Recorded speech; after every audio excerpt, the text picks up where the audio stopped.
no matter what physical ailment you have, because that's how you've gotten to this point. It didn't really matter how detrimental or limited you got physically, your issues with food were still there, irregardless of the physicality, right? I'm sorry, say that again?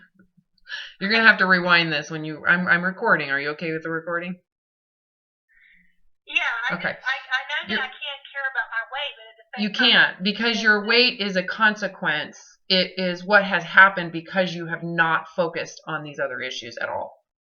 You've avoided them. You don't want to talk about them. You don't want to address them. You repress them. You're distracted now by some disease model concept. You've never really looked at the actual problem. To complain about your consequences is like, well, that's like saying it's not my responsibility for why the body has gotten this way. So at some point, you're going to have to give the body grace. At some point, you're going to have to recognize the body is doing what it was supposed to do. It has done nothing wrong.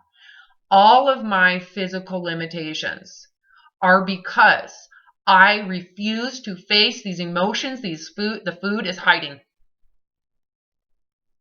So where should you be concerned about your health? Your weight? Or the fact that you're not facing... Because the pool makes me feel better, but if I don't really care about my body and I let my body take care of itself, then going to the pool is kind of... I shouldn't be going to the pool. Why? If you enjoy it, you should go to the pool. I mean, you are alive. Why wouldn't you do what you enjoy? Well, because I'm not supposed to care about my body. No, what do you mean? I'm talking about the shame and the guilt of it. Like, you're feeling like pissed about it, victimized by it, and you feel that there needs to be fixed. Going to the pool is like me brushing my teeth.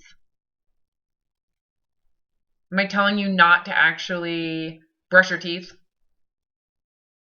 That's kind of radical, right? Don't you agree? You're kind of taking what I'm saying and blowing it way out of proportion.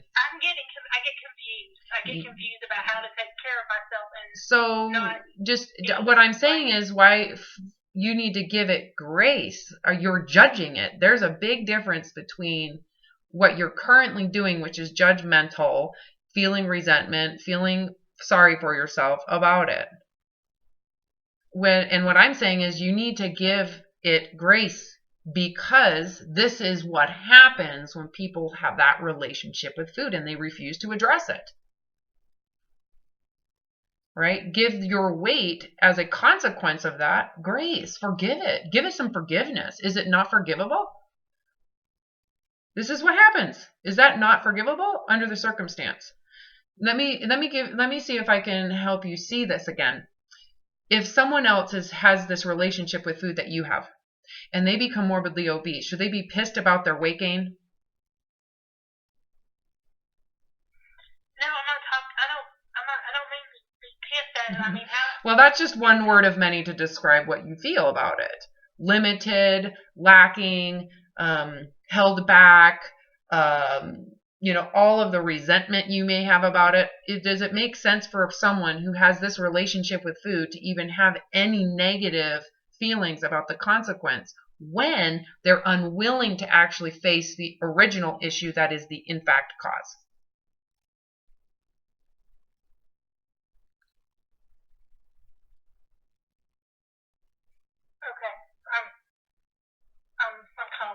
Okay, so you have a consequence, right? Don't apologize. It's okay. I'm trying to help you see this, because you continuously get distracted by your weight, which is what happens to any person's body. It would happen to my body too if I used food to cope with reality all the time.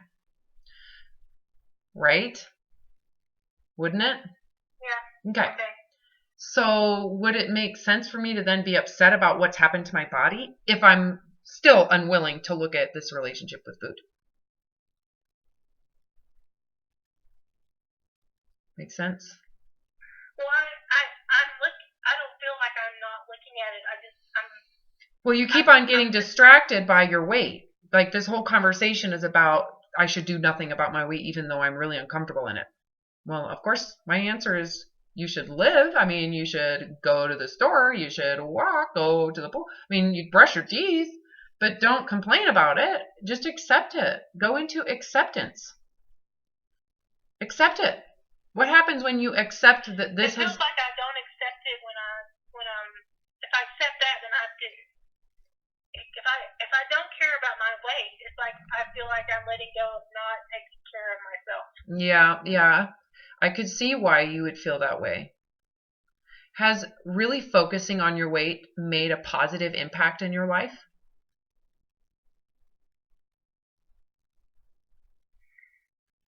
No, but when the only reason I go to the pool is because it helps with pain. Well, then It you helps me should go live to better. the pool. I mean, that's like doing yoga. Where is there any... If you're in pain, do some yoga. Go to the pool. That is like completely irrelevant to this conversation we're having. Like, brush your teeth. You should comb your hair. There's a degree of some self-care here around managing what you have. You know, like if someone, for example, has a limb cut off, should they not tend to wear if they have a fake leg where their limb attaches to the fake leg, they can get all sorts of rashes and rubs and problems in there. Should they not tend to that? If they accept that they have, got their leg cut off, does that mean that they accept it even though it's bleeding and has sores from rubbing on the inside of their leg extension piece?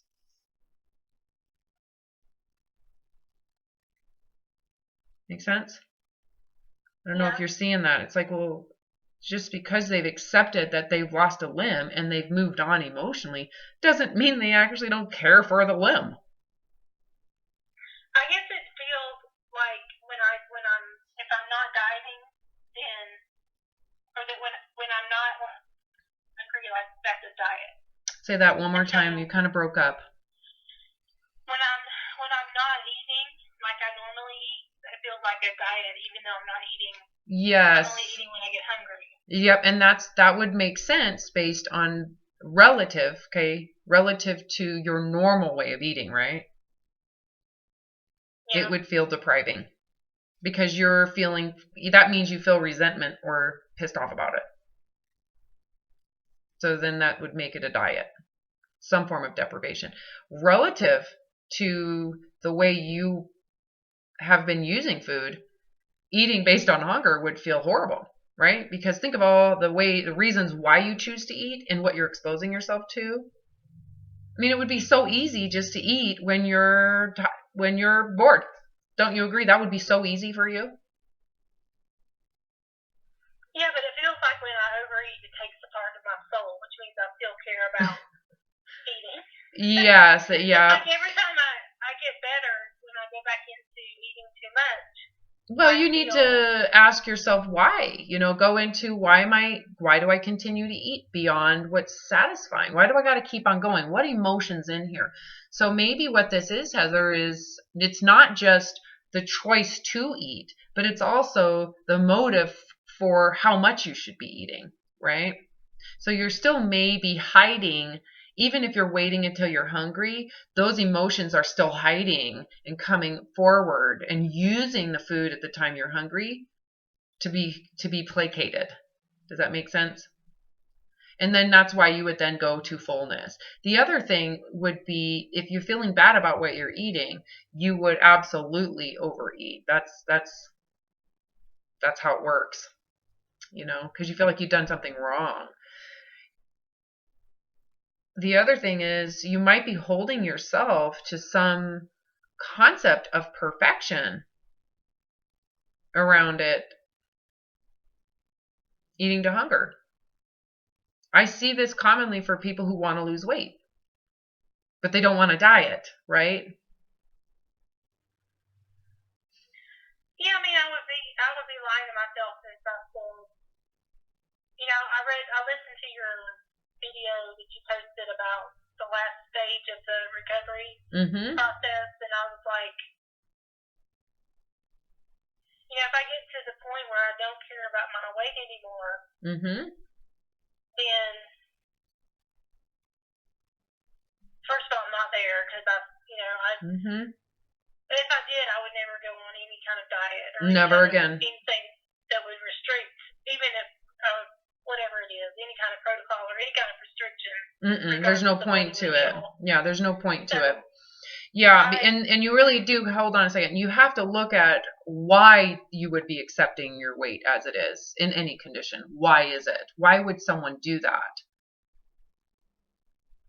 What would be the benefit? Because just not accepting is what drives the obsession. Which actually drives the binge eating and this feast before famine mentality, right? And I don't want to do that because I don't want to lose weight. Well, the funny thing about it is you've been so brainwashed to believe by the diet industry that if you don't follow one of their restrictive programs, your body is incapable of losing its own body fat by itself, right? Remember when we first talked and I said, what do you think would happen if you were in a coma? If you just got out of the way, do you really, you just stopped doing all this excessiveness and just went and ate normal.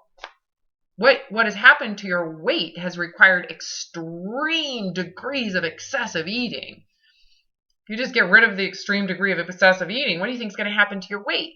Well, it's going to naturally get down to a place of kind of equilibrium. Who knows where that place will be or where it's going to end, but you got to get to a place where that part of it is so distracting and it stops all progress that you have to not care. You have to not have some control in what you expect out of your weight loss. You got to be able to look at these issues with food no matter what happens with the body, because your issues with food have taken over your entire life. You have to be able to say, I don't want to rely on food for anything. I just want to be a real person. And if that means I have to be a real person in this body so I can stop obsessing over food, would it be worth it to stop caring about your weight? Because you can't stop obsessing over food if you care about your weight positioned around thinnerness. Well, it's more than that. It's knowing that I have value even though I'm not thin.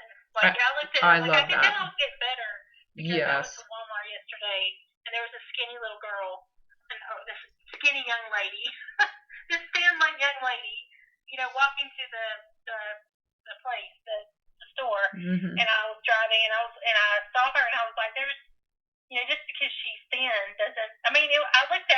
I noticed that I was looking at the world differently when I saw her because I was like, it doesn't matter that she's that size. She still probably has problems and she's not perfect and she's not better than me and it's irrelevant. It doesn't matter that she's wearing a size 4 pants. No, and, you're so right. So, amen, sister. Amen, honey. What you just said is so true. It's more than just not caring about my weight. It's seeing that I have value as a human being because regardless of how much I weigh or what I look like or whether or not I have a boyfriend or I'm married or whatever. I love it. I love it. Yes. See, that's the essence of recovery right there. That's what you just said is the essence of recovery. What you've got to be able to do to let go of the pressure to lose weight is you have to let go of all that symbolism and dogma around fatness is bad, thinness is good, she's better than you, you're worse than her. You really have to separate your self-concept of who you are from some idea around the body and how it should look.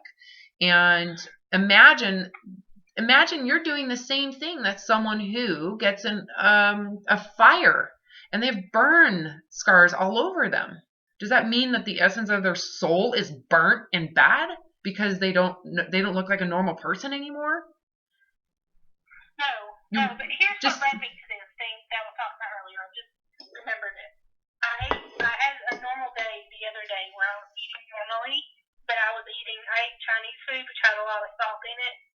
And I noticed that my I don't normally have swelling in my ankles and feet, but I had swelling in my ankles and feet the next day because I ate eating all that salt.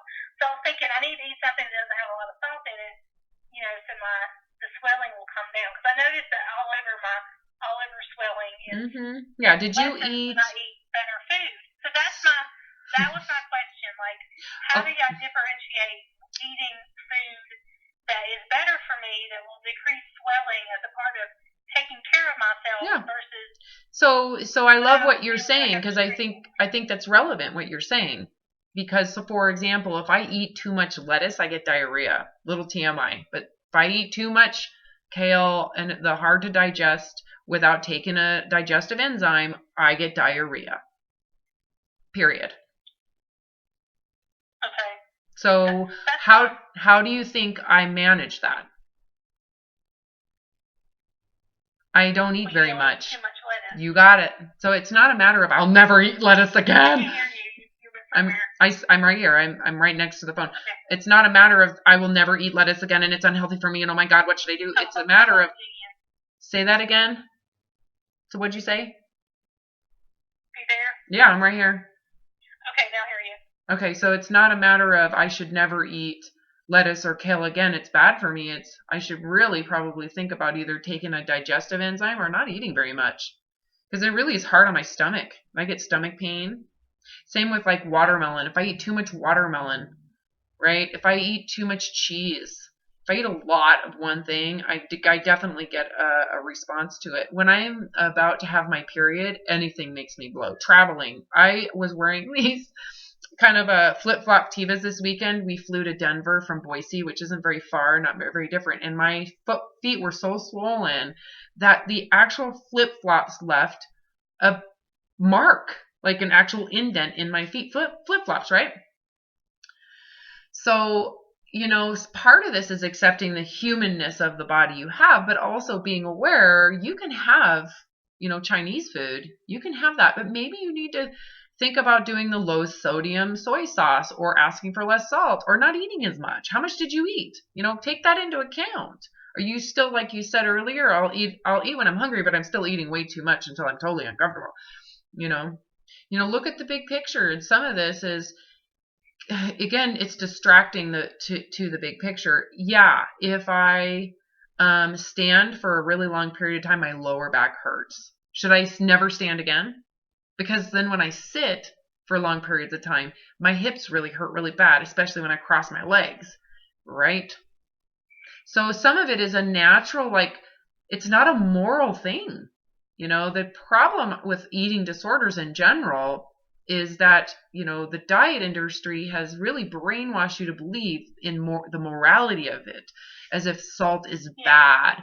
And to be healthy, you have to remove all salt, which is actually quite dangerous. We need salt in our diet, kind of like every other animal. I'm sorry. It's okay. My cat wanted to give me a hug. Right. So I love that. It's perfect timing. So the other thing is looking at, how much dogma has come out of the diet industry for you to be constantly fearful of food.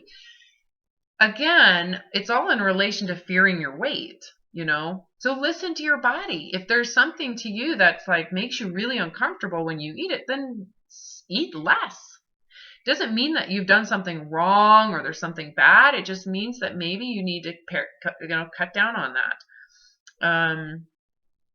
It's like drinking alcohol. When you get hungover, what does that tell you? Maybe you should not drink as much.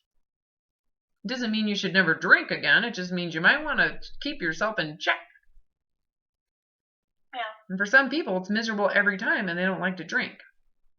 Maybe they'd rather smoke pot. I don't know. You know what I mean? So it comes down to, I could see why that would make you think, well, should I not eat healthy? Well, what is healthy? How do you define healthy? It's so different. It's changed over the decades, and there's probably 10 different types of perceptions on what's healthy eating today. Vegan, vegetarian, paleo, keto, intermittent fasting. Which one should you do now? And they're all the same goddamn thing, just repeating themselves with a new title. Right. And again, if you still hold these emotional attachments and this shame about your weight, don't you agree? Whatever freaking diet you go on is so irrelevant to the big picture. It's just actually adding gasoline to the fire. Because it just perpetuates the shame, right? And so what I don't want you to do is make eating to hunger a diet, which is what I had said earlier. It's like I usually see this when people want to lose weight and they think that by eating to hunger, that that will enforce the weight loss. So it pressurizes the need to be perfect, eating to hunger. Because if you don't eat perfectly, eating to hunger, you're not going to lose the weight that you are intending to lose. And see how that's distracting from the actual source that needs to be attended to, which is these emotions that you are afraid to experience or trying to repress and avoid. Yeah. And once again, it's like you need to really look at not just the emotions you're trying to avoid, but how do I say this? Hi. Are you here for Chloe? Yes. I think she might be upstairs. No, I'm here for you. I came to him. Oh, really? Yeah. With me and my clients here? Yeah. Sorry about that. What was my train of thought? Or what was I thinking about? Oh my God, I totally got... Oh, the distraction. Being distracted. Eating to hunger. Oh, sorry. These were deep thoughts. You're distracted from talking about distractions. Okay. That's right. See, I'm human too, Jerry. Okay, that was funny. Oh shit. We gotta get up. No, what I was thinking. Oh, that you're, by focusing in any way on your weight and the desire to lose it, it's like you're not focusing your energy on the desire to change your relationship with food. Unconditional of the body. You got to be willing to change your relationship with food, even if you had lost 300 pounds. Imagine you being 150 pounds, okay? You'd still have to need to change this relationship with food, even though the body doesn't necessarily need to lose weight. Oh my God, potato. I'm going to say that again. Okay. You need to change your relationship with food, even if you don't need to lose weight.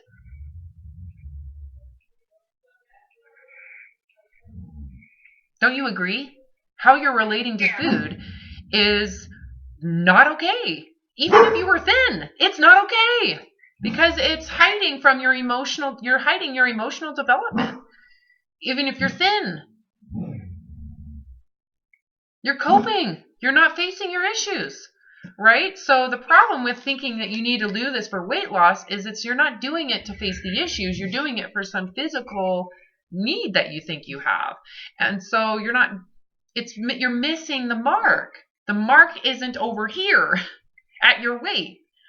The reason you need to do this is irrelevant of your weight, whether you're fat or thinner or gaining weight or losing weight. You got to focus in on these issues. And that's why I talk about going blind.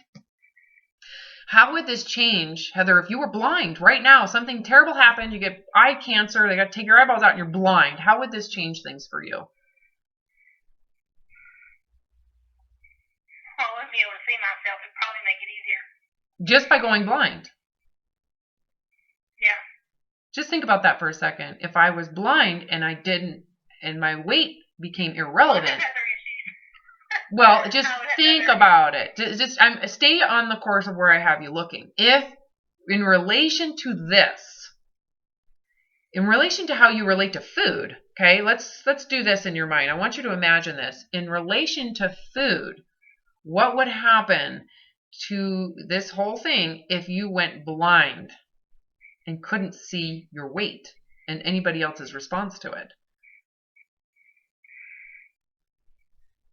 My weight wouldn't matter anymore. And how would that... As far as function, anyway. How would that... Other people thought. Yes, it wouldn't matter anymore. It wouldn't. So how would that change your feelings about food? It would be more... I would eat based on... I would eat based on function. Well, that would be the end result, right? But how would you feel differently about it, right? It would feel